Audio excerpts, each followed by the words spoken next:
సువార్త ప్రకటించని ఎడల నాకు. ఒక్కసారి బిగ్గరగా రెండు చేతులు తెచ్చిన వారు ఒక్కసారి ఊపుతూ ప్రభు నామాన్ని మహిమపరుద్దాం. ప్రభు కొరకు ప్రభు నామాన్ని మహిమపరుద్దాం గట్టిగా. స్తోత్రం స్తోత్రం స్తోత్రం స్తోత్రం స్తోత్రం స్తోత్రం. మనకి పూట చాలా కార్యక్రమాలు ఉన్నాయి కాబట్టి త్వరగా క్లుప్తముగా కొద్ది నిమిషాలు దేవుని వాక్యాన్ని ధ్యానం చేసుకుని మిగిలిన కార్యక్రమాలలోనికి మనము వెళదాము. దేవుడు 2025 సంవత్సరములో గడిచిన 3 నెలలు మనలను, మన సంఘాలను, మన కుటుంబాలను కంచివేసి కాపాడిన దేవునికి చేతులెత్తి ఒకసారి కృతజ్ఞతాస్తుతులు చెల్లిద్దాం.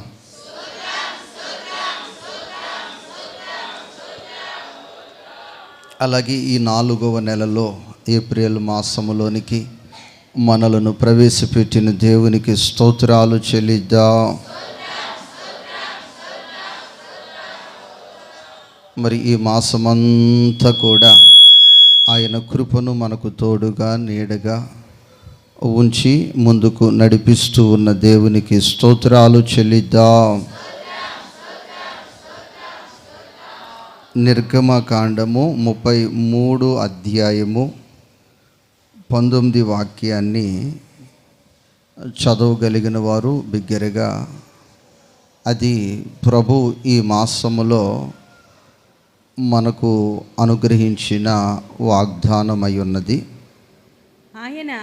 ఆయన నా మంచితనమంతయు నీ ఎదుట కనపరచెదను. దేవునికి స్తోత్రము. హల్లెలూయా హల్లెలూయా. ప్రభు పాదముల దగ్గరకు ఆయన శరీరాన్ని భుజించాలని, ఆయన రక్తమును పానము చేయాలని ఆశతో, భక్తితో, భయముతో చేరి వచ్చిన వారితో ప్రభు చెప్తూ ఉన్నారు, ఇదిగో నా మంచితనమంతయు నీ ఎదుట నేను కనపరిచెదను. ఏమన్నాడమ్మా? కనపరిచెదను. నా ప్రియ దేవుని బిడ్డలారా, ఆయన చాలా మంచి వ్యక్తి అని నేను చెప్తే మీరంటారు, మా బంధువులలో ఒక వ్యక్తి ఉన్నాడు, మా స్నేహితుల్లో ఒక వ్యక్తి ఉన్నాడు, లేకపోతే మా నాయకుల్లో ఒక వ్యక్తి ఉన్నాడు, లేకపోతే మా గ్రామంలో మాకు తెలిసిన వారిలో మరొక వ్యక్తి ఉన్నాడు, ఆయన కూడా, ఆ వ్యక్తి కూడా చాలా మంచి వ్యక్తే, చాలా మంచి వ్యక్తే అన్నట్లు మీరు మాట్లాడుతుంటారు. అయితే నేను ఈ వాక్యము చివరిలో అడుగుతాను, అప్పుడు మీరు చెప్పాలి. దేవునికి స్తోత్రం. ఇప్పుడు కానీ నేను అడిగితే మీరు చాలా పేర్లు టక్క టక్క టక్క టక్క చెప్తారు. అయితే చివరిలో మీరు చెప్తారు, కానీ అప్పుడు ఎవరైనా ఉంటే, ఉన్నారు అనుకుంటే మీరు చెప్తారు కానీ. దేవునికి స్తోత్రం. అయితే ఆత్మ ఫలములు అనే ఫలములు ఉన్నాయి. ఏ ఫలములు? ఆత్మ ఫలములు. ఇప్పుడు మనము ఏ కాలములో ఉన్నాము అంటే చెప్పలేం. ఏ కాలంలో ఉన్నాం? మామిడి ఫలములు తింటూ ఉన్నాం, తినబోతున్నాం. తింటున్నాం అమ్మమ్మ, తింటున్నాం, తినబోతున్నాం. దేవునికి స్తోత్రం. హల్లెలూయా హల్లెలూయా. ప్రియ దేవుని బిడ్డలారా, దేవుని మహాకృపను బట్టి మరి మామిడికాయ పచ్చడి కూడా పట్టడం జరిగింది. దేవునికి స్తోత్రం. హల్లెలూయా. కాబట్టి ప్రియ దేవుని బిడ్డలారా, ఇవి చెట్టు ఫలాలు. ఏ ఫలాలు? చెట్టు ఫలాలు. ఇప్పుడు ధాన్యము పండి ఆ పంట చేతికొచ్చిన దినాల్లో ఈ మామిడికాయలు తినటానికి సిద్ధపడిన దినాల్లో ఈ ఫలాలు. ఇవి శరీర సంబంధమైన ఫలాలు. అయితే ఆత్మ సంబంధమైన ఫలాలు, దేవునికి స్తోత్రం.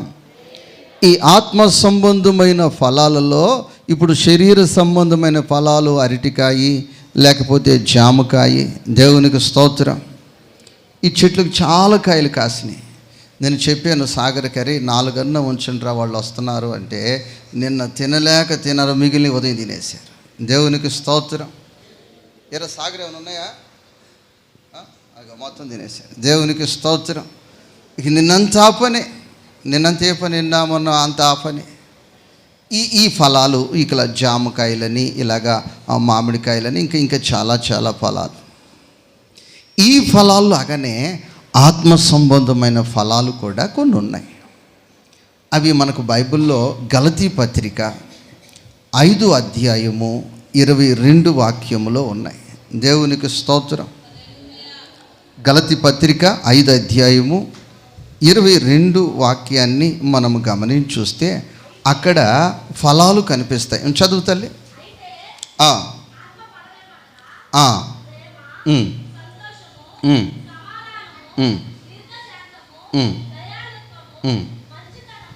మంచితనము ఏంటది?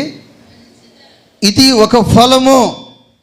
మామిడికాయి, అలాగే జామకాయి, ఈ ఫలాల్లో ఎలాగో అలాగే ఇది ఒక ఫలము. అయితే ప్రియ దేవుని బిడ్డ, ఈ మంచితనము అనేది ఆ ఫలము నీ జీవితంలో ఫలించే అనుభవాలలో ఉన్నావా? నీ జీవితంలో ఫలించే అనుభవాలు నువ్వు కలిగి ఉన్నావా? ఇప్పుడు ఒక చెట్టు నాటామంటే దాని నుండి మనం ఆశించేది ఫలము. దేవునికి స్తోత్రం.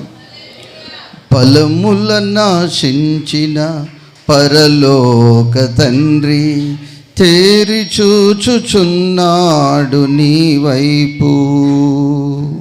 ఫలముల నాశించిన పరలోక తండ్రి తేరి చూచుచున్నాడు నీ వైపు. ప్రేమతో నిన్ను పెంచిన ప్రియతోటమాలి చించుచున్నాడు నీ కాపు. ప్రేమతో నిన్ను పెంచిన ప్రియతోటమాలి పరీక్షించుచున్నాడు నీ కాపు.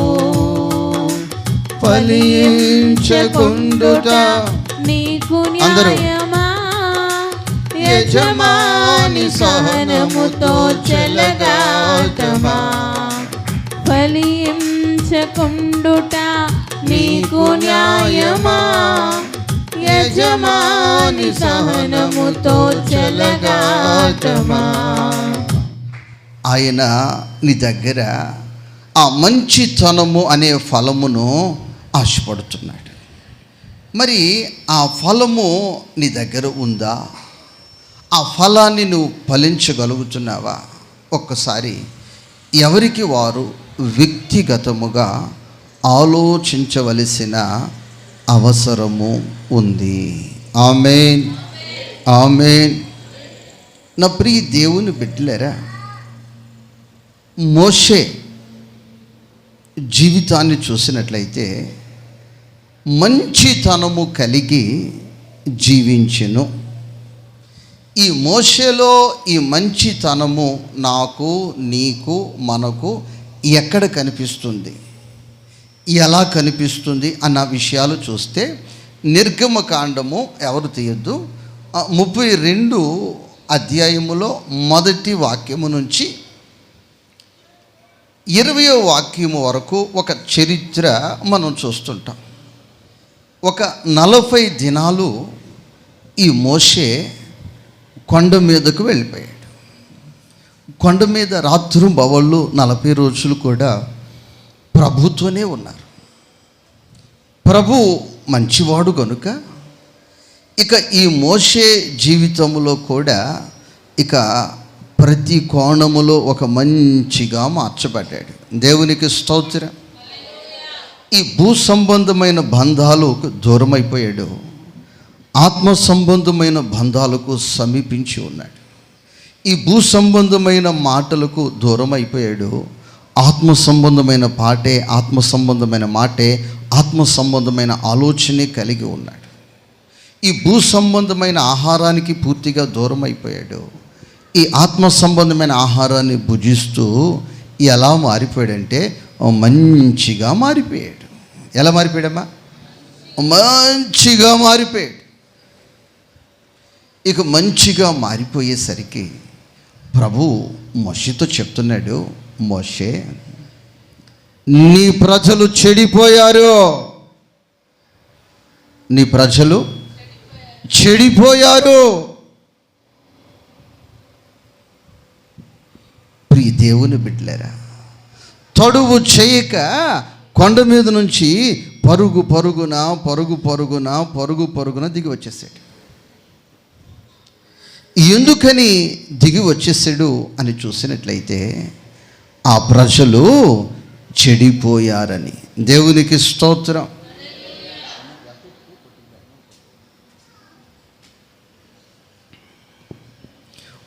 పరుగున దిగి వచ్చేసరికి ప్రజలందరూ కూడా భక్తి భావనములు లేనివారై అందరూ కూడా చెడిపోయారు. ఏమైపోయారమ్మా? చెడిపోయారు. ఎక్కడ చూసినా విందులు చిందులు, ఎక్కడ చూసినా విందులు చిందులు, ఇందులు చిందులు. అలా వారి జీవితాలను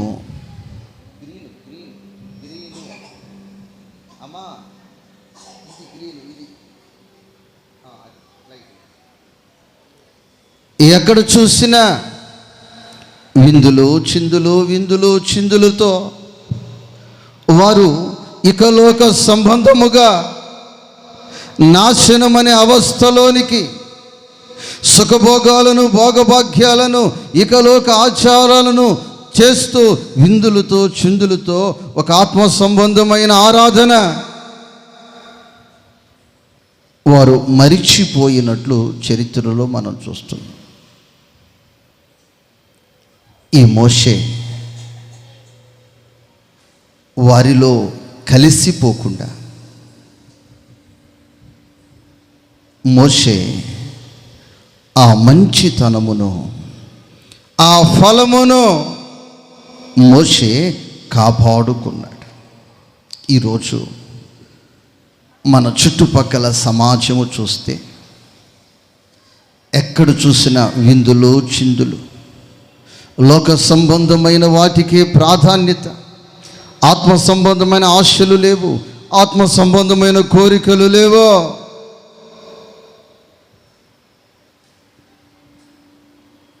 దేవునికి స్తోత్రం. నేను రైల్వే స్టేషన్లో కూర్చున్నా. ట్రైన్కి చాలా టైం ఉంది. ఇలా ఆ స్తంభానికి రౌండ్గా ఉంటుంది కదా, నా వెనక పక్క ఒక ఇద్దరు సహోదరులు కూర్చున్నారు. నేను వారికి కనిపించట్లేదు, వారు నాకు కనిపించట్లేదు. నేను చిన్నగా ఫోన్ మాట్లాడిన వాళ్ళకి వినపడద్ది, వాళ్ళు చిన్నగా ఫోన్ మాట్లాడి నాకు వినపడద్ది. ప్రియ దేవుని బిడ్డలారా, వాళ్ళిరువురు మాట్లాడుకునే మాటలు ఏంటంటే, ఇంకా 3 రోజుల్లో పెళ్ళి ఉంది. ఎన్ని రోజుల్లో పెళ్ళి ఉంది? 3 రోజుల్లోనే వివాహం ఉంది. ఈ 3 రోజుల్లో ఇప్పటికి నేను 3 పాటలకు ప్రాక్టీస్ చేశాను. ఎన్ని పాటలకే? ఇంకా 2 పాటలు ప్రాక్టీస్ చేస్తాను. 5 పాటలకు పెళ్ళిలో డ్యాన్స్ చేయాలి. ఎన్ని పాటలకే అమ్మమ్మ? ఎన్ని పాటలకే? నేను లేచి చూశాను వాళ్ళని. లేచి చూస్తే వాళ్ళు చాలా పద్ధతిగా బ్రతికిన వారే, పద్ధతిగా ఉన్నవారే, ఒక పద్ధతి ప్రకారము ఒక మంచి స్థాయి స్థితికి మంతులుగా కనిపిస్తున్నారు. కానీ వారి మనస్సులు చెడిపోయాయి. వారి ఆలోచనలు చెడిపోయాయి. వారి బ్రతుకులు ఒక పతనవస్థలోనికే. ఎక్కడ చూసినా నా ప్రియ తల్లి, నా ప్రియ సహోదరి, ఆ అధ్యాయములో నేను చదివినప్పుడు ప్రజలు తినుటకు, త్రాగుటకు, ఆడుటకు లేచిరి. దేనికమ్మా? ఆ వాక్యాన్ని మీరు చదవగలుగుతారా? టక్కని చదవగలుగుతారా? నేను రిఫరెన్స్ చెప్పను. 32 అధ్యాయంలోనే ఆ మాట ఉంటుంది. ప్రజలు తినుటకు, త్రాగుటకు, ఆడుటకు లేచిరి.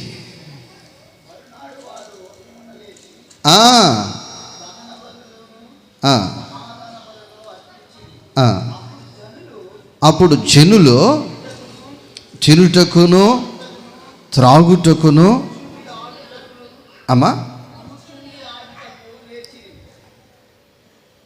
6వ వాక్యాన్ని మీరు చూడండి. త్రాగుటకు, కూర్చుండి, ఆడుటకు లేచిరి. మోషే ఎంతమందిని పిలుచుంటాడు. ఇదిగో మనము ఎక్కలేనంత ఎత్తైన కొండ మీదకు ఎక్కాలి, మన జీవితాలు బాగు చేసుకోవాలి, మన గ్రామమును, మన కుటుంబాలను, మన ఆత్మీయ జీవితాలు ఎత్తైన స్థాయిలోనికి రావాలని ఎంతమందిని పిలిచినా, ఎంతమందిని బ్రతిమలాడినా వచ్చే అనుభవాలు వారిలో కనిపించలేదు. కానీ ఇక్కడ చూసినట్లయితే అప్పుడు జనులు తినుటకు, త్రాగుటకు, కూర్చుండి ఆడటానికి లేచారు. అయితే మోషే, నేను 40 దినాలు రాత్రింబగళ్ళు ప్రభుతో ఉన్నాను. ఆయన శరీరాన్ని భుజించడం ద్వారా, ఆయన రక్తమును పానము చేయటం ద్వారా ఇదిగో నా అవయవాలన్నీ మంచిగా అయిపోయాయి.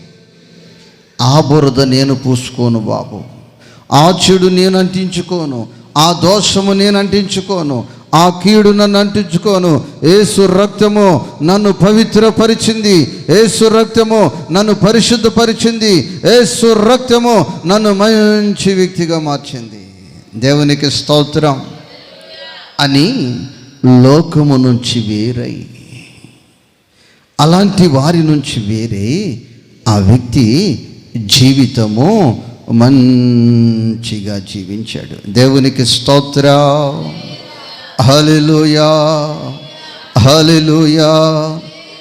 కాబట్టి మనం ఈ సమాజంలో ఎటు చూసిన పాపము విలయతాండం ఆడుతుంది, ఎటు చూసిన నాశనము విలయతాండం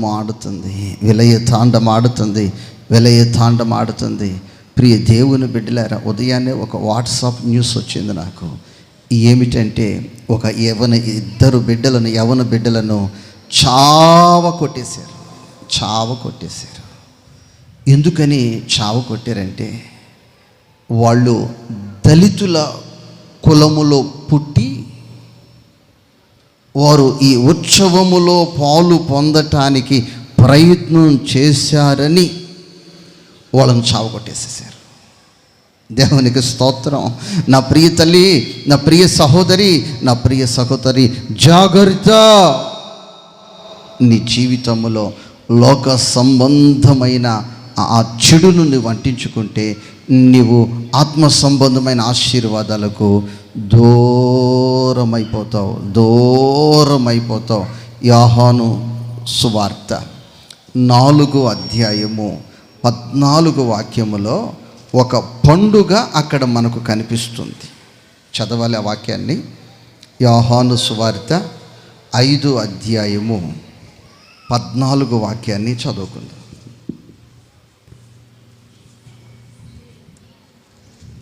మొదటి నుంచి చదివితే అక్కడ పండుగ మనకు కనిపిస్తుంది. అటు తరువాత యూదుల పండుగ ఒకటి వచ్చిన కనుక యేసు యెరూషలేము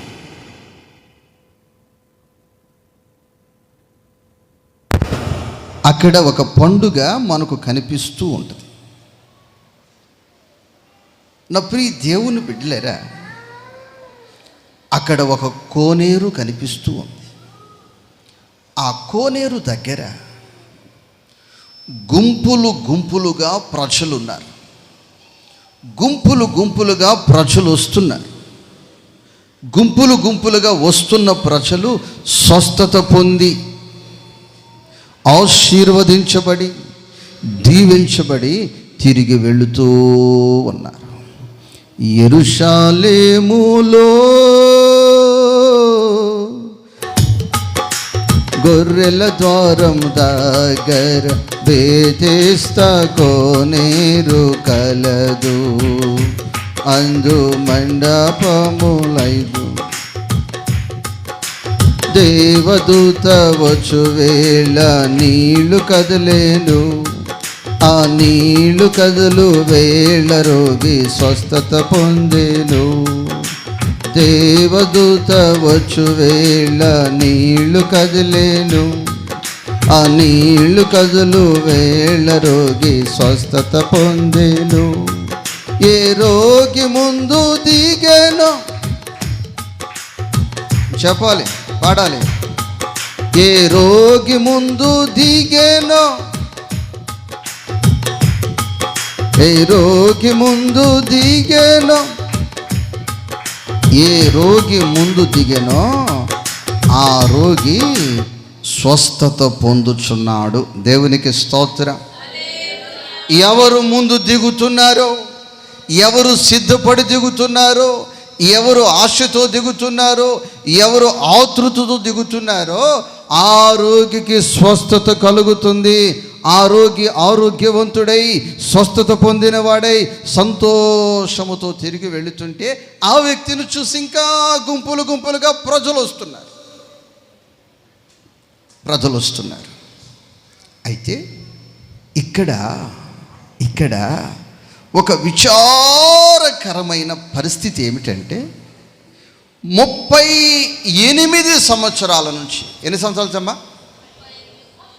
అక్కడ ఒక బహువచనాన్ని మనం చూస్తాం. 6 వాక్యాన్ని చదువుతాం. అక్కడ 38 ఏండ్ల నుండి వ్యాధిగల యొక్క మనుష్యుడుండెను. 38 వేళ నుంచి వ్యాధిగల యొక్క మనుష్యుడుండెను. యేసు వాడు పడియుండుట చూచి వాడప్పటికి బహుకాలము నుండి ఆ స్థితిలోనే ఉన్నాడు. వాడు అదే సమస్యలో ఉన్నాడు. శాంతి లేదు, ఆరోగ్యము లేదు, వాడి పరిస్థితులు అనుకూలము లేదు. బహుకాలము నుంచి అదే దరిద్రతను అనుభవిస్తున్నాడు. అదే కీడు శాపమును ఆ వ్యక్తి అనుభవిస్తున్నాడు. యేసుక్రీస్తు ఆ వ్యక్తిని చూసి ఆ వ్యక్తిని అడుగుతున్నాడు, స్వస్థపడగోరుచున్నావా అని వాడిని అడగగా 7 వాక్యాన్ని అందరూ తెరిచి చదవండి ఒకసారి గట్టిగా. అయ్యా, నీళ్లు కదిలించబడినప్పుడు నన్ను కోనేటిలోని దించుటకు నాకు ఎవడునూ లేడు గనుక నేను వచ్చునంతలో మరి ఒకడు నాకంటే ముందుగా దిగునని ఆయనకు ఉత్తరమిచ్చెను. ఇక్కడ సాకు అనేది ఒకటి చెప్తున్నాడు. ఏం చెప్తున్నాడమ్మా? సాకు ఏమిటంటే, దేవదూత వస్తుంది, నీళ్లు కదిలిస్తుంది, నేను దిగుదామని అనుకుంటున్నా, కానీ నాకంటే ముందు మరొకరు దిగేస్తున్నారు, స్వస్థత పొంది వెళుతున్నారు, నన్ను దించేవారు లేరు. నా ప్రియ దేవుని బిడ్డలారా, మన ఇంటిలో ఒక పేషెంటు వారం రోజులు ఒకళ్ళు రోగంతో ఉంటే మనకు చాలా కష్టమైపోతుంది. పెద్ద వయసులో గలవారు కావచ్చు, చిన్న వయసులో గలవారు ఉండవచ్చు. ఎందుకనంటే వాళ్ళు ఏదో చేస్తారని మనం ఆశపడితే మనం వాళ్ళకి చేయాలి. ఏం చేయాలమ్మా? మనం చెప్పాలమ్మా, మనం వాళ్ళకు చేయాలి, మనం వాళ్ళకి చేస్తూ ఉండాలి. ఒక వారం రోజులు 10 రోజులు ప్రేమగా చూస్తాం. అరటిపండు కావాలా, యాపిల్ పండు కావాలా, బత్తాయి జ్యూస్ కావాలా అని. ఈ 10 రోజులు గడిచిన తర్వాత భాష మారిపోద్ది, వాయిస్ మారిపోద్ది, పరిస్థితి వేరైపోద్ది. దేవునికి స్తోత్రం. అంటే ఓపిక నశించిపోద్ది. దేవునికి స్తోత్రం.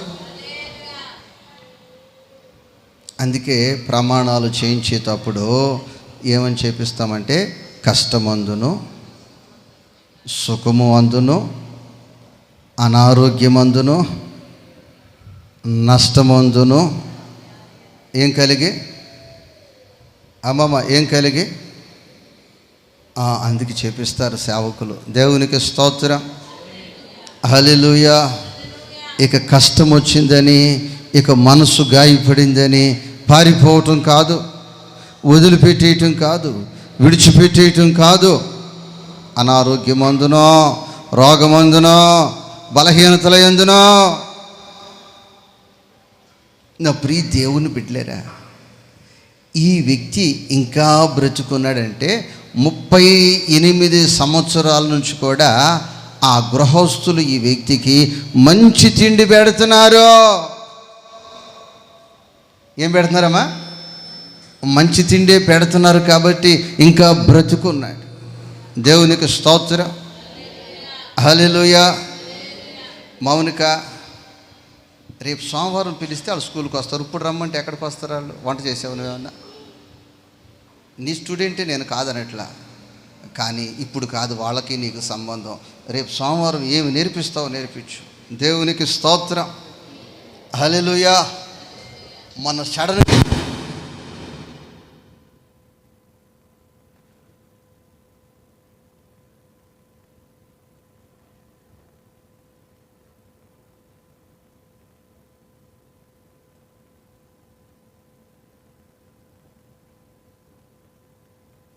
యేసు రాజుగా వచ్చుచున్నాడు, భూలోకమంతా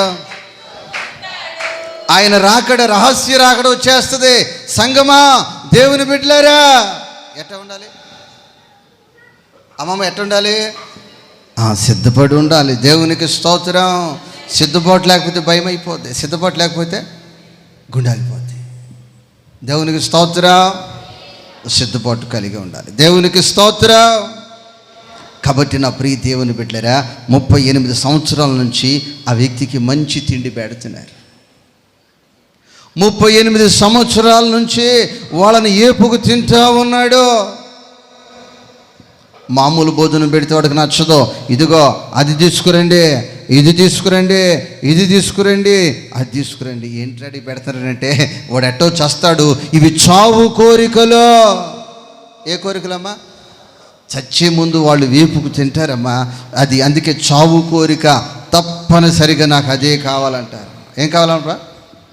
తప్పనిసరిగా ముక్కులో కావాలి, ఇక మూతులో కావాలి, కంటికింపు కనిపించాలి. ఏ కోరికలు ఇవన్నీ? చెప్పమ్మా, ఏ కోరికలు?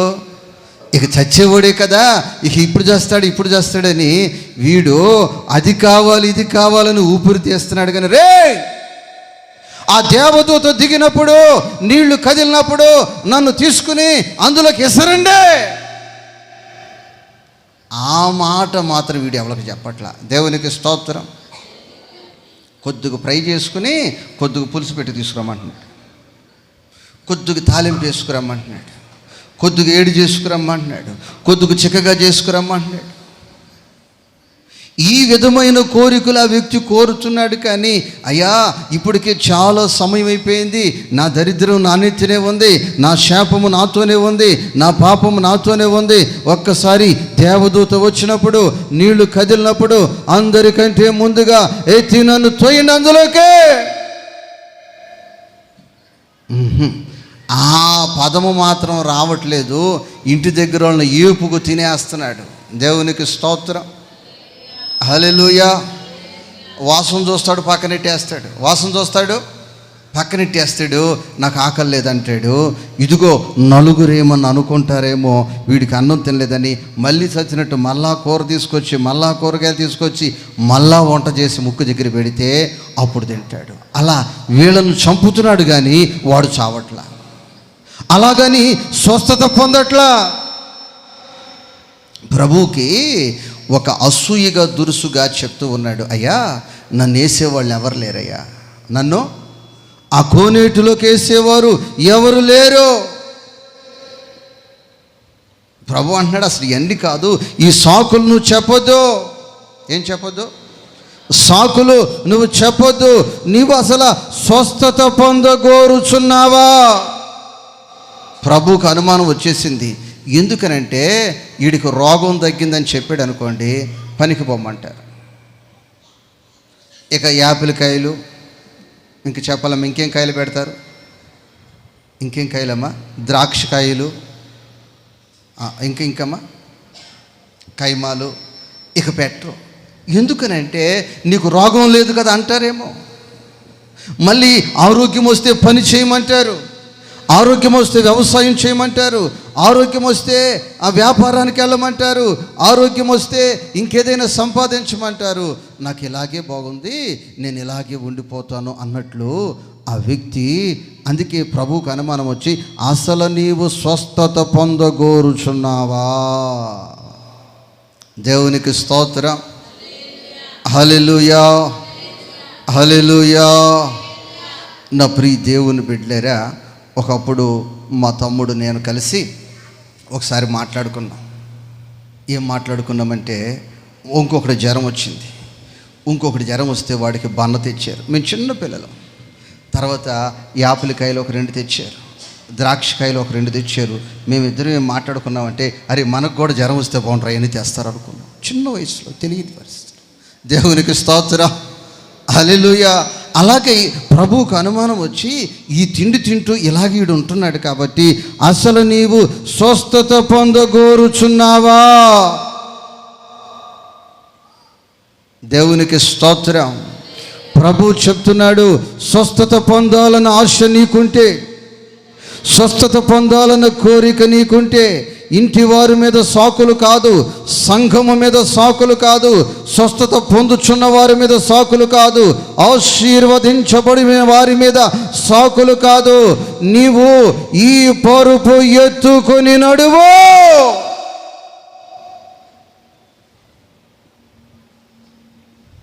దేవునికి స్తోత్రం.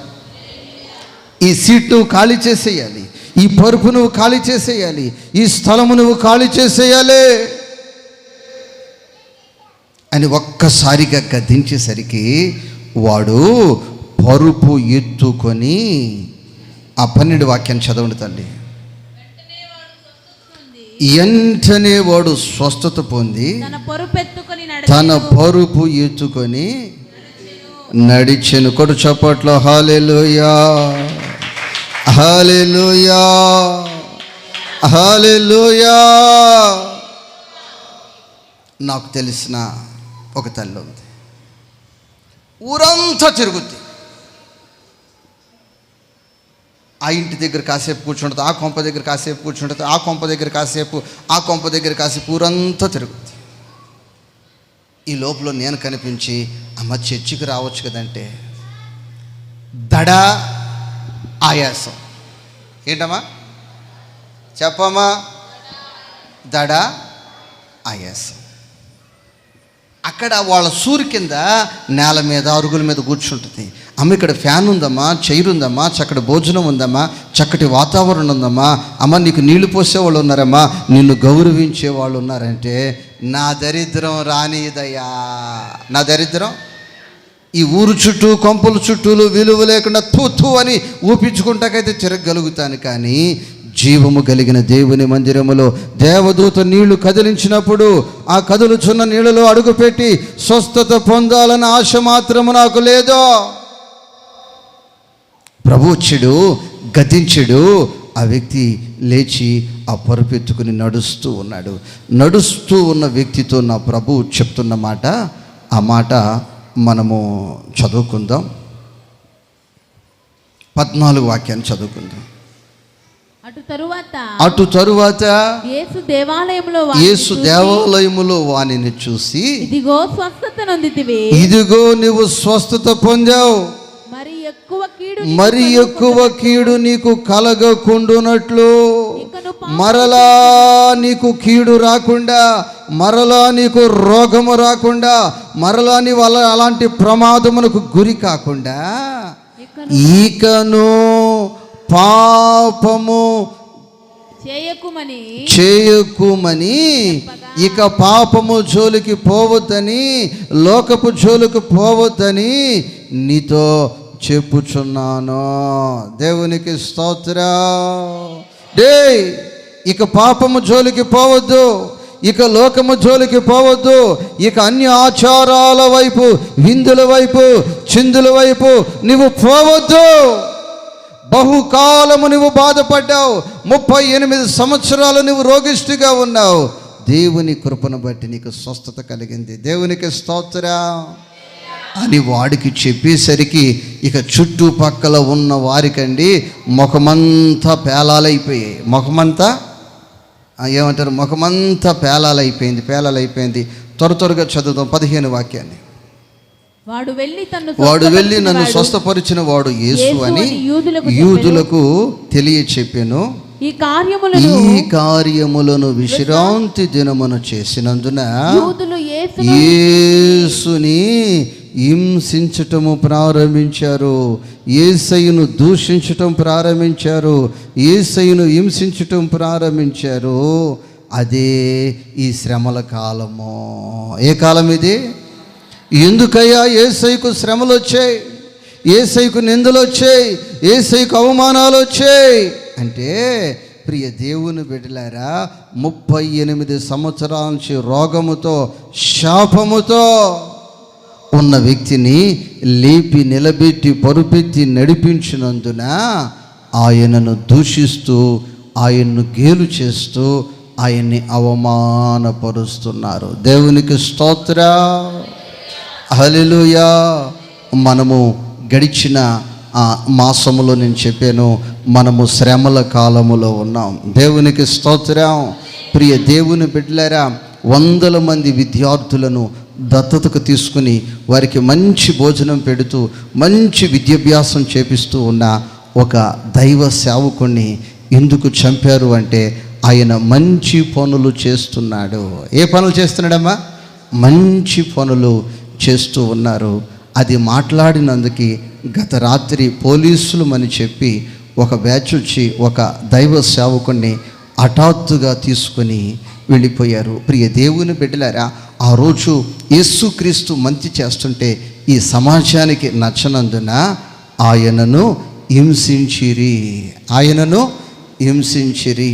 ప్రియ దేవుని బిడ్డలారా, నిందలు దానియేలు మీద నిందలేశారు, యేసేపు మీద నిందలేశారు. యేసేపు అయితే చెరసాలకు కూడా వెళ్ళాడు. అయినను మనకు దిగులు లేదు. ఎందుకనంటే ప్రభువు మన పక్షమున ఉన్నాడు. దేవునికి స్తోత్రం. ఆ చనిపోయిన దైవజనుడు యాక్సిడెంట్లో చనిపోయాడని నమ్మించడానికి ఈ వేషం మరొక వ్యక్తికేసి, మరొక వ్యక్తిని ఈ ప్రతి బ్రాందీ షాపులోకి వెళ్ళి ఫోటోలు తీపిచ్చారు. కానీ ప్రియ దేవుని బిడ్డలారా, మరికొందరు దైవ జ్ఞానంతో చూసినప్పుడు యాక్టింగ్ బాగానే చేయించారు, కానీ కొద్దిలో మిస్ అయిపోయింది, మ్యాచ్ కాలేదు. ఏం కాలేదమ్మా? బుల్లెట్ మ్యాచ్ కాలేదు, ఎలిమెంట్ మ్యాచ్ కాలేదు, మనిషి కూడా మ్యాచ్ కాలేదు. కానీ ప్రియ దేవుని బిడ్డలారా, ఎన్ని నిందలు వేసినా, ఎంత బురద చల్లినా, క్రైస్తవుడు ఎన్ని శ్రమలు అనుభవించినా యేసేపు వంటి విజయాన్ని దేవుడు అనుగ్రహించునుగాక. హల్లెలూయా. యోహాను సువార్త 8 అధ్యాయము 5 వాక్యాన్ని చదువుకుందాం. యోహాను సువార్త 8 అధ్యాయము 5 వాక్యం. అట్టి వారిని రాళ్ళలో చంపవలెనని ధర్మశాస్త్రములో మోషే మనకు ఆజ్ఞాపించెను కదా. దేవునికి స్తోత్రము. హల్లెలూయా. ఇక్కడ ప్రియ దేవుని బిడ్డలారా, ఈ ప్రాంతం ఒక్కొక్కరు బ్రతుకు తెరివికి ఒక్కొక్క పని చేసుకుంటూ ఉన్నారు. అలాగే ఒక సహోదరి బ్రతుకు దరువుకి వ్యభిచారం చేస్తూ ఉంది. అయితే వారి చట్టం ఏమని ఉందంటే, ఎవరైనా వ్యభిచారము చేస్తూ పట్టబడితే వాళ్ళను మోషే ధర్మశాస్త్ర ప్రకారము రాళ్లతో కొట్టి చంపాలి అని ఉంది. అయితే ఆ స్త్రీని తీసుకుని వచ్చారు. రేయ్, మనందరం పరిశుద్ధులు, ఈ మనిషి మాత్రం పాపి, ఈ మనిషిని కొట్టేద్దాం, చంపేద్దాం, అందరూ రాళ్ళు పట్టుకురమ్మంటే అందరూ రాళ్ళు పట్టుకొచ్చారు. రేయ్, ఎక్కడికి పోతున్నారంటే, పాపముతో మన గ్రామంలో ఒక అమ్మాయి పట్టబడింది, అమ్మాయిని చంపటానికి పోతున్నామని ఊరిలో పెద్దలు, చిన్నలు, న్యాయాధిపతులు, న్యాయవంతులు, పెద్ద మనుషులు, అధికారులు అందరూ వచ్చేసారు. నా ప్రియ దేవుని బిడ్డలారా, యేసు ప్రభు ఒక సంఘములో, ఒక సమాజ మందిరములో ప్రార్థన చేసుకుంటూ వచ్చిన వారికి వాక్యం చెప్తా ఉన్నాడు. వీళ్ళు చేసే పనేదో చేసేయాలి, వీళ్ళు చేసే పనేదో చేసేయాలి. అరే రే రే ఆపండి ఆపండి ఆపండి ఆపండి, ఇదిగో ఆయన బోధలేదో చేస్తున్నాడు కదా, ఆయన దగ్గరికి వెళితే చంపమంటాడా, ఉంచమంటాడా? ఉంచమంటే మోషే ధర్మశాస్త్రానికి విరోధంగా ఉన్నాడని మాట్లాడదాం. చంపమంటే ఒక నిండు ప్రాణాన్ని ఏ విధముగా బలిమ్మంటామని అని మాట్లాడదామని ఆయన దగ్గరకు తీసుకెళ్ళారు. 5 వాక్యాన్ని ఒకసారి చదివితే, అయినను నీవేమి చెప్పుచున్నావని ఆయనను అడిగిరి. 6 వాక్యాన్ని చదవమ్మా. ఆయన మీద నేరము మోపవలెనని ఆయనను శోధించుచు ఇలాగు అడిగిరి. అంటే వీళ్ళ ఉద్దేశం ఏమిటంటే, వీళ్ళ ఆలోచన విధానములు ఎలా ఉన్నాయంటే, యేసు క్రీస్తు మీద నేరము మోపాలి.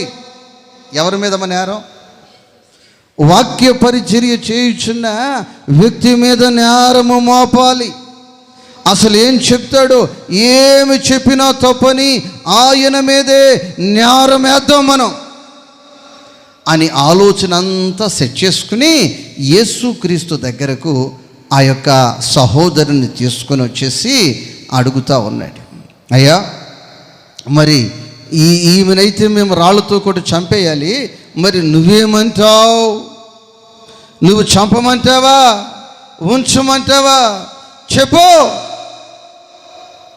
దేవునికి స్తోత్రం.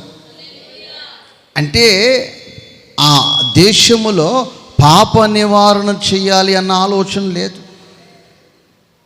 లేకపోతే యవనస్తులందరినీ బాగు చేయాలన్న ఉద్దేశము లేదు, నా భార్య బిడ్డలను ఎలా పెంచుకోవాలన్న ఉద్దేశము లేదు, లేకపోతే నా శాపం ఎలా పోవాలన్న ఆలోచన విధానాలు లేవు. యేసయ్య మీద నేరము మోపాలన్న ఆలోచనే. ఎవరి మీద మోపాలని? యేసయ్య మీద నేరము మోపాలన్న ఆలోచనతోనే వాళ్ళు వచ్చారు.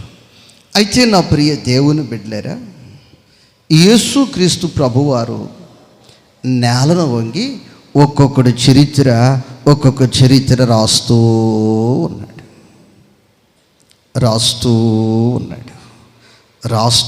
ఉన్నాడు. ఎందుకనంటే ఆయన మంచి దేవుడు. దేవునికి స్తోత్రం. ఆయన ఎవరమ్మా? మంచి దేవుడు. ఎంత మంచి దేవుడవేసయ్యా, చింతలన్నీ తీరేనయ్యా నిన్ను చేరగా.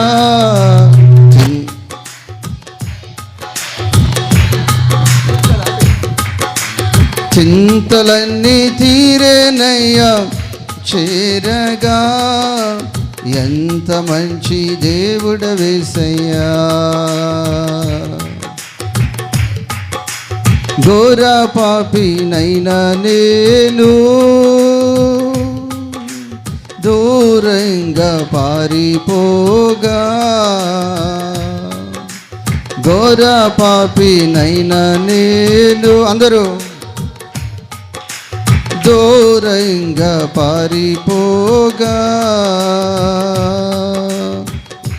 ప్రేమతో నన్ను క్షమించి నన్ను హత్తుకున్నావయ్యా. నీ ప్రేమతో నన్ను క్షమించి నన్ను హత్తుకున్నావయ్యా. హల్లెలూయా. ఇప్పుడు వీళ్ళు ఏ ఆశతో ఉన్నారు, ఏ ఉద్దేశముతో ఉన్నారు, ఏ కోరికతో ఉన్నారంటే యేసయ్య మీద నేరము మోపాలి. ఎవరి మీదమ్మా? యేసయ్య మీద నేరము మోపాలి. దేవునికి స్తోత్రం. హల్లెలూయా, హల్లెలూయా. నా ప్రియ దేవుని బిడ్డ, నా ప్రియ సహోదరి, నా ప్రియ సహోదరుడా, ఒక్కొక్కరి చరిత్ర వంగి రాస్తూ రాస్తూ రాస్తూ రాస్తూ రాస్తూ ఉంటే ఆయన తల ఎత్తి ఒక మాట చెప్తున్నాడు. మీలో పాపము లేనివాడు, ఏం లేనివాడు? ఈ సహోదరి మీద మొదటి రాయి ఏంటి? ఈ సహోదరిని చంపేయాలి. ఈ సహోదరి బ్రతికుంటే సమాజం పాడైపోతుంది.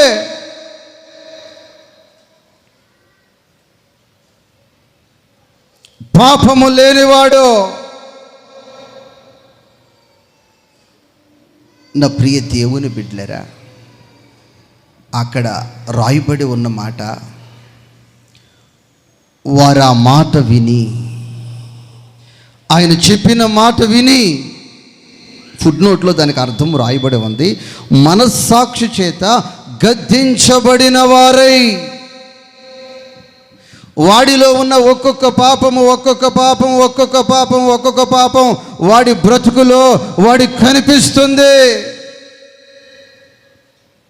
దేవునికి స్తోత్రం. నా ప్రియ దేవుని బిడ్డలారా, ఏదో ఒక 100 మంది చంపుదాము, ఒక 10 మంది ఏదో బ్రతికితే ఏదో బ్రతుకుద్దిలే, ఒకసారి గద్దించి వదిలి పెడదాము, ఒకసారి మందలించి వదిలి పెడదాం, ఇక ఆ మనిషి ఆ పని చేయుదులే అని ఒక్క బంధువైనా, ఒక్క స్నేహితుడైనా, ఒక్క రక్త సంబంధైనా, ఒక్క కులస్తుడైనా వచ్చాడంటే ఒక్కడు రాలా. దేవునికి స్తోత్రం. ఈ సహోదరికి రక్త సంబంధికులు చాలామంది వారిలో ఉన్నారు. ఈ సహోదరికి బంధువులు చాలామంది ఉన్నారు. ఈ సహోదరికి చాలామంది స్నేహితులు ఉన్నారు. ఇంకో విషయం చెప్పమంటారా? అప్పటి వరకు ఈ సహోదరితో పట్టబడిన వాడు కూడా వాళ్ళలోనే ఉన్నాడు. వాడినేమి ఒక్కడు కూడా మందలించట్లే, ఎరా నువ్వెందుకు చేసావు ఈ పాపం అని. దేవునికి స్తోత్రం. అందుకే నా దేవుడు మంచివాడు. దేవునికి స్తోత్రం. మనిషి స్వభావము నేరము మోపే స్వభావము, మనిషి స్వభావం రాయి విసిరే స్వభావం, మనిషి స్వభావం మాట విసిరే స్వభావం. నా యేసయ్య స్వభావము క్షమించే స్వభావము, నా యేసయ్య స్వభావము బ్రతికించే స్వభావము, నా యేసయ్య స్వభావము మరలా మనిషిని మనిషిగా చేసే స్వభావము. కోట చప్పట్లో హల్లెలూయా, హల్లెలూయా. నీ ప్రేమతో నన్ను క్షమించి నన్ను హత్తుకున్నావయ్యా. నీ ప్రేమతో నన్ను క్షమించి నన్ను హత్తుకున్నావయ్యా. ఎంత మంచి దేవుడవేసయ్యా, ఎంత మంచి దేవుడవేసయ్యా. చింతలన్నీ తీరేనయ్యా నేను చేరగా. ఎంత మంచి దేవుడవేసయ్యా. నా చింతలన్నీ తీరేనయ్యా. నేను చేరగా. ఎంత మంచి దేవుడవేసయ్యా. నీవు లేకుండా నేను బ్రతుకలేనయ్యా. నీవు లేకుండా నేను అందరూ ఈ లోకంలో బ్రతుకలేనయ్యా. నీతో కూడా ఈ లోకం నుండి పరలోకం చేరేదనేసయ్యా. నీతో కూడా ఈ లోకం నుండి పరలోకం చేరేదనేసయ్యా. ఎంత మంచి ఎంత మంచి దేవుడవేసయ్యా. హల్లెలూయా. నా ప్రియ దేవుని బిడ్డ, నా ప్రియ సహోదరి, నా ప్రియ సహోదరుడా, యేసుక్రీస్తు ప్రభువారు ఆమెను చూస్తూ ఉన్నారు. ఒక్కడు కూడా ఆ సహోదరి మీద రాయి వేసే మంచితనము వారిలో లేదు. నా యేసు మాత్రమే ఆమె మీద రాయి వేయటానికి ఎలిజిబుల్ అర్హత కలిగి ఉన్నాడు. ఏయగలిగి కూడా, ఎసరగలిగి కూడా. దేవునికి స్తోత్రం. ఆయన అంటున్నాడు, అమ్మా, ఎవరు నిన్ను చంపలేదా? ఎవరు నిన్ను రాళ్లతో కొట్టలేదా? నాయనా, ఎవరు కొట్టలేదయ్యా, ఎవరు నన్ను కొట్టలేదయ్యా, ఎవరు నన్ను కొట్టలేదయ్యా. నా ప్రభు అంటున్నాడు, నేను కూడా నిన్ను కొట్టను, నీ పాపమును నేను క్షమిస్తూ ఉన్నాను. దేవునికి స్తోత్రం. నీ పాపము నేను క్షమిస్తున్నాను. దేవునికి స్తోత్రం. నేను నీకు శిక్ష విధింపను. నేను నీకు శిక్ష విధింపునమ్మా. నీ శిక్షను నా మీద వేసుకుంటాను. నువ్వు తినవలసిన ఈ రాళ్ల దెబ్బలు, నువ్వు తినవలసిన ఈ కొరడా దెబ్బలు, నువ్వు తినవలసిన ఈ రాళ్ల దెబ్బలు నేను తింటానమ్మా. నువ్వు తినవలసిన ఈ కొరడ దెబ్బలు నేను తింటాను తల్లి. ఇదిగో అమ్మా, అమ్మా, అమ్మా, అమ్మా, ఇదిగో నీ శిక్షను నేను భరిస్తాను, నీ శిక్షను నేను భరిస్తాను. దేవునికి స్తోత్రం. హల్లెలూయా. నీవు మోయవలసిన ఆ భారాన్ని నేను మోస్తాను. దేవునికి స్తోత్రం. నా ప్రభు అందుకే 150 కిలోలు బరువున్న సిలువను మోస్తూ ఉన్నాడు. ఎందుకయ్యా ఏ పాపము చేయలేని నీవు ఎందుకని ఈ సిలువను 150 కిలోలు ఉన్న సిలువను నీవు మోయవలసి వచ్చిందంటే, ఆ సహోదరిని శిక్షింపకుండా ఆ సహోదరి శిక్షను నేను భుజం మీద పెట్టుకున్నాను. దేవునికి స్తోత్రం. హల్లెలూయా. నా ప్రియ దేవుని బిడ్డలారా, యేసుక్రీస్తు ప్రభువారిని ఎంతమంది అంటే 350 మంది సైనికులు వచ్చారు శిక్షించడానికి. ఒకళ్ళు ఇద్దరు కాదు. ఎందుకయ్యా ఇంతమంది నిన్ను కొరడాలతో కొడుతున్నారయ్యా అని చూసినట్లయితే, నా ప్రియ దేవుని బిడ్డలారా, ఇదిగో మీ శిక్షను నేను భరిస్తున్నాను. దేవునికి స్తోత్రం. ఆయన వీపు మీద 150 గాయాలు. ఎందుకయ్యా నీ వీపు నాగడి చాళ్ళతో దున్నపడింది? నువ్వు చాలా మంచి వ్యక్తివి కదా అంటే, నీ జీవితంలో మంచి లేదు కదా, నీ జీవితంలో వెంటాడుతున్న ఆ శాపము పాపము నా వీపు మీద పడితే నా వీపుకి 150 గాయాలయ్యాయి. మొత్తం శరీరంలో టోటల్గా 5480 గాయాలు ఆయన మన కొరకు తిన్నాడమ్మా. నా ప్రియ తల్లి, నా ప్రియ సహోదరి, నా ప్రియ సహోదరుడా, నా ప్రియ సహోదరి, ఆయన తలలో ఆ ముండ్ల మేకులు 17 మేకులు పూర్తిగా అలాగ దిగిపోయిన పరిస్థితి. ఏంటి ప్రభు అంటే, ఇదిగో నీ పాపము, ఇదిగో నువ్వు చేసిన పాపము, నువ్వు చేసిన అతిక్రమాలను నేను మోస్తూ ఉన్నాను. నేను మొయ్యబట్టి నిన్ను నేను రక్షించగలిగాను. దేవునికి స్తోత్రం. హల్లెలూయా. నా ప్రియ దేవుని బిడ్డలారా, ఎందుకని ప్రభువు గాయపడవలసి వచ్చిందంటే, నాయన సాత్విక నిద్ర వచ్చేస్తుంది, ఇట్రా త్వరగా పరిగెత్తుకురా ఆవలింతలు.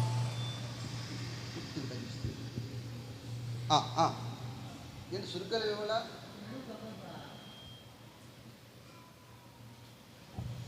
ఇప్పుడు ఈ వ్యక్తి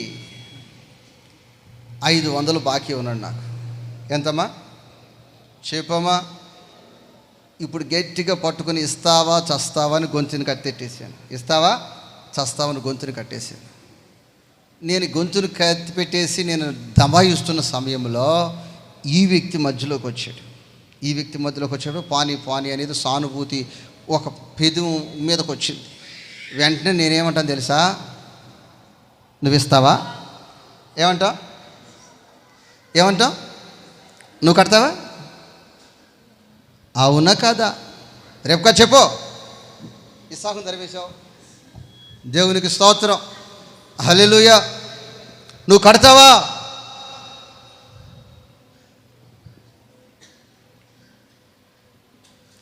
మౌనంగా ఉన్నాడు. మౌనం దేనికి? అంగీకారానికి. చూసినా ఇక ఈ వ్యక్తిని వదిలేసాను, వెళ్ళిపోయాడు. హ్యాపీగా వెళ్ళిపోతాడు. ఇప్పుడు నేను ఎవరిని పట్టుకోవాలి? ఇస్తావా చస్తావా? అలాగా నా పాపములు, నీ పాపములు, మన దోషములన్నీ కూడా ప్రభువు మీద పడిపోయాయి. అందుకే ఆయన అంత ఘోరముగా హింసించబడ్డాడు.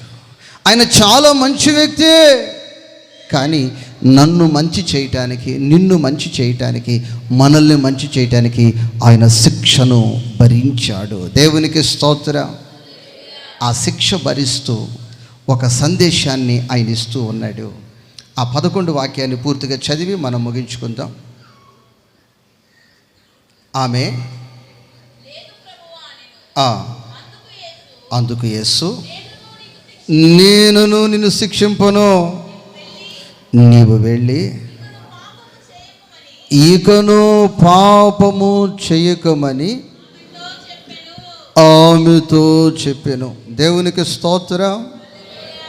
హల్లెలూయా, హల్లెలూయా. కాబట్టి ప్రియ దేవుని బిడ్డలారా, ఈ లోకము అంతా పాపంతో నిండిపోయింది. ఆ పాపానికి నువ్వు దూరముగా ఉండమని ప్రభువు పదే చెప్తున్నాడు. ఆయన నిన్ను మంచి వ్యక్తిగా చేశాడు. ఆయన రక్తమును కార్చి, ఆయన ఆహారాన్ని నీకు పెట్టి, ఆయన శరీరం అనే ఆహారాన్ని నీకు పెట్టి, ఆయన రక్తమనే పానము నీకు ఇచ్చి నిన్ను ఒక మంచి వ్యక్తిగా చేశాడు. కాబట్టి ఇక మీదట పాపము చేయక జీవించమని, ఒక మంచి వ్యక్తిగా నువ్వు బ్రతకాలని ఆయన ఆశపడుతున్నాడు. అందరూ మోకరించండి. మోకరించిన ప్రతి ఒక్కరూ చేతులెత్తిన ప్రతి ఒక్కరూ నోరు తెరచి, యేసు దైవమా నీకు స్తోత్రాలు, స్తోత్రాలు, స్తోత్రాలు, స్తోత్రాలు. దైవమా నీకు స్తోత్రాలు, స్తోత్రాలు, స్తోత్రాలు, స్తోత్రాలు. వినిన వాక్యమును బట్టి ప్రార్థన చేసుకుందాం. దైవమా నీకు స్తోత్రాలు, స్తోత్రాలు, స్తోత్రాలు, స్తోత్రాలు. దైవమా నీకు స్తోత్రాలు, స్తోత్రాలు, స్తోత్రాలు, స్తోత్రాలు. దైవమా నీకు స్తోత్రాలు, స్తోత్రాలు, స్తోత్రాలు. అయ్యా నీకు స్తోత్రాలు, స్తోత్రాలు, స్తోత్రాలు, స్తోత్రాలు. అయ్యా నీకు స్తోత్రాలు, స్తోత్రాలు, స్తోత్రాలు, స్తోత్రాలు, స్తోత్రాలు. నాకున్న వారందరూ నన్ను నాకున్న వారందరూ నన్ను విడచిపోయినను, ఎన్నెన్నో ఇబ్బందులకు గురి చేసినను, నన్ను విడువలేదయ్యా. ఎన్నెన్నో ఇబ్బందులకు గురి చేసినను, నన్ను నీవు విడువలేదయ్యా. ఎంత మంచి దేవుడవేసయ్యా. అందరూ ఎంత మంచి దేవుడు దేవుడవేసయ్యా, చింతలన్నీ తీరేనయ్యా నిన్ను చేరగా, ఎంత మంచి దేవుడవేసయ్యా. చింతలన్నీ తీరేనయ్యా నిన్ను చేరగా, ఎంత మంచి దేవుడవేసయ్యా. నాకున్న వారందరూ అయ్యా నన్ను విడచిపోయినరు, ఆ సహోదరుని అందరూ విడిచి వెళ్ళిపోయారు. నాకున్న వారందరూ ఒక్కరు కూడా సహోదరి పక్షాన మాట్లాడిన వారు లేరు. విడిచిపోయినను, ఎన్నెన్నో ఇబ్బందులకు గురి చేసినను నన్ను నీవు విడవలేదయ్యా. ఎన్నెన్నో ఇబ్బందులకు గురి చేసినను నన్ను నీవు విడవలేదయ్యా. ఎన్నెన్నో ఇబ్బందులకు గురి చేసినను నన్ను నీవు విడవలేదయ్యా. ఈ ప్రేమతో నన్ను క్షమించి నన్ను హత్తుకున్నావయ్యా. నీ ప్రేమతో నన్ను క్షమించి నన్ను హత్తుకున్నావయ్యా. నీతో కూడా ఈ లోకం నుండి పరలోకం చేరదనేసయ్యా. నీతో కూడా ఈ లోకం నుండి పరలోకం చేరదనేసయ్యా. ఎంత మంచి దేవుడవేసయ్యా. మా మంచి దేవుడా, నజరేయుడా, నా యేసయ్యా, నీకే వందనాలు స్తోత్రాలు చెల్లిస్తున్నాను ప్రభా. ఈ పునరుద్ధాన దినములో నీ మంచితనమంతయు ప్రభా మా ఎదుట మీరు కనుపరిచినందుకై స్తోత్రం. నిశ్చయముగా మా జీవితాలలో ప్రభా